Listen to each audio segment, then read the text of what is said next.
Hello everyone, this is High-Resist Technologies. இப்போ நம்ம பார்க்க போறது எப்படி FSSAI லைசென்ஸ் அப்ளை பண்ணலாம்னு பார்க்கலாம். ஸோ இப்போ என்னன்னா மேண்டிட்டரியா வந்துட்டு நீங்க FSSAI லைசென்ஸ் இருக்கணும். இப்போ சின்ன ஹோம் ஃபுட் பிசினஸ் வீட்லயே நீங்க பண்றதா இருந்தா, ஸோ இப்போ வந்துட்டு லைக் பெனால்டிஸ் எல்லாம் நிறைய போடுறாங்க FSSAI லைசென்ஸ் இல்லைன்னா. அது நம்ம எப்படி ரெஜிஸ்டர் பண்றதுன்னு நம்ம இப்போ பார்க்கலாம். இப்போ நான் உங்களுக்கு வந்து லிங்க்கும் ஷேர் பண்றேன். ஸோ கேப்ஷன்ல இருக்கும். ஸோ அதை நீங்க கிளிக் பண்ணீங்கன்னா ஸ்ட்ரெயிட்டா டேஷ்போர்டுக்கு போயிடும். அதுல நீங்க என்ன கிளிக் பண்ணோம்னா apply for new registration. So அதுல நெக்ஸ்ட் ஸ்டெப் என்னன்னா என்ன ஆப்ரேஷன்ஸ்னு கேட்கும். ஸோ அதுல நாலு ஆப்ஷன்ஸ் இருக்கும்.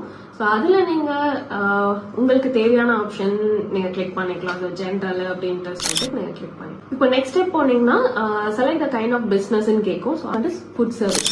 ஃபுட் சர்வீஸ்னு போயிட்டு அதுல petty retailers. So small business start பண்றப்போ ஸோ பெட்டி ரீட்டைலர்ஸ் கிளிக் பண்ணிட்டு அதுல செக் பாக்ஸ் இருக்கும்.